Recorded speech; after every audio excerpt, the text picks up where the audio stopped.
Et le démocrate souverainiste par excellence, c'est Laurent Gbagbo.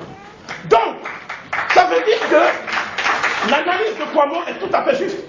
Ce qu'ils veulent, c'est que tous les partis qu'ils ne contrôlent pas, qui ne s'inclinent pas devant le diktat du nouvel ordre mondial, tous les partis qui sont réfractaires au pacte colonial au sens de Mamadou Koulibaly, n'est-ce pas?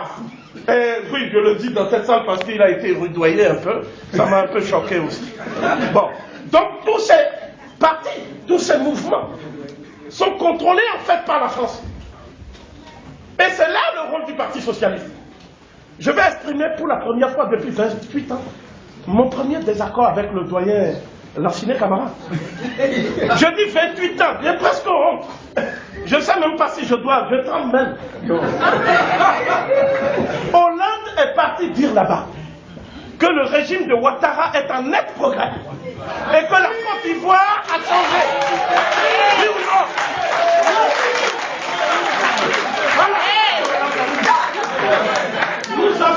Vous êtes un journaliste, la moindre des choses, c'est quand même de regarder les dépêches. Hein? C'est ce qu'il a dit, donc je vous le dis si vous n'avez pas vu, si ça vous a échappé.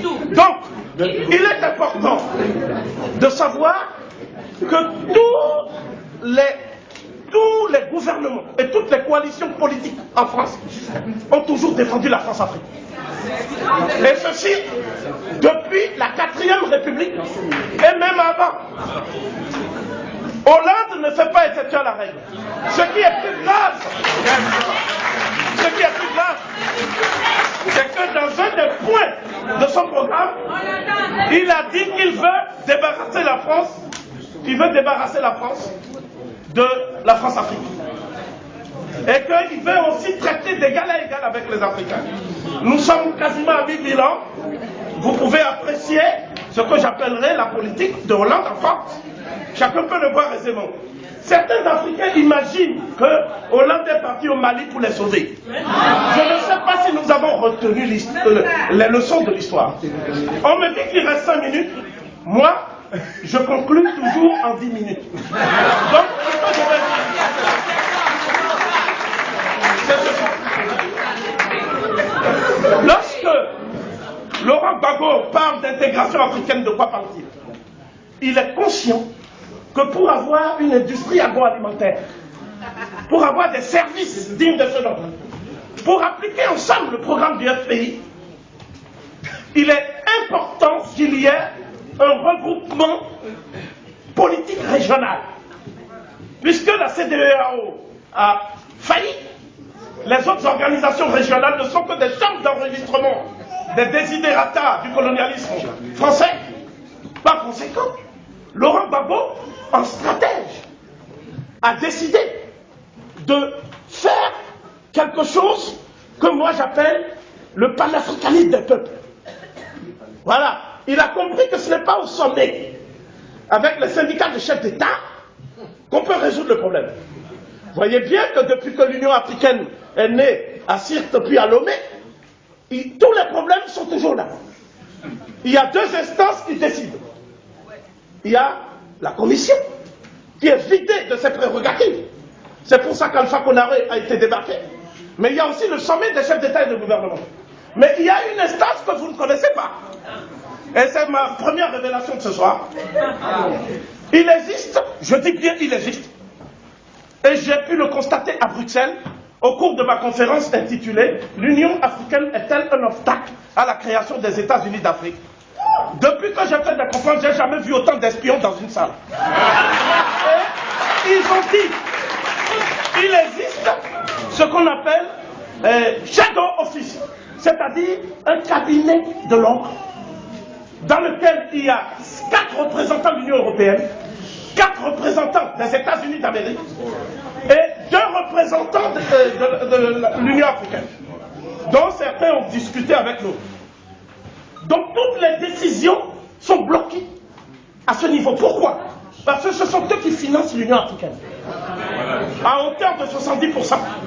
Ce sont eux qui dictent la politique économique. Ce sont eux qui dictent les stratégies qu'on doit mettre en œuvre.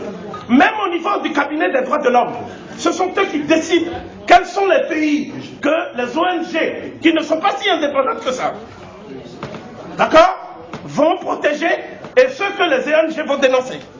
Et comme par hasard, les pays que les ONG dénoncent sont toujours les pays qui aspirent à une démocratie souveraine ou qui sont souverainistes. Donc, le problème de l'Afrique maintenant, c'est le problème de la rébellion. Aujourd'hui, chaque dirigeant africain sait qu'il a une épée de Damoclès sur la tête. C'est-à-dire que, qu'il obtempère ou pas, à tout moment, on peut le déférer vers une institution dont je vais parler maintenant de façon très explicite, sans langue de bois. Il s'agit du bras armé judiciaire des puissances impérialistes occidentales, c'est la Cour pénale internationale. Le traité de Rome stipulait que la bonne gouvernance, c'est ça l'objet de la CPI, et que tous les crimes, d'où qu'ils viennent, et quels que soient les protagonistes qui les ont commis, doivent faire l'objet d'une poursuite. Pensez-vous qu'il n'y a pas eu de crime en Irak au moment de l'intervention américaine? Pensez-vous qu'il n'y a pas eu des actions et de crimes en Afghanistan? Pensez-vous qu'il n'y a pas eu de crimes en Libye lorsque des millions de Noirs ont été massacrés à la faveur de... Pensez-vous qu'il n'y a pas eu de crimes à Gaza récemment?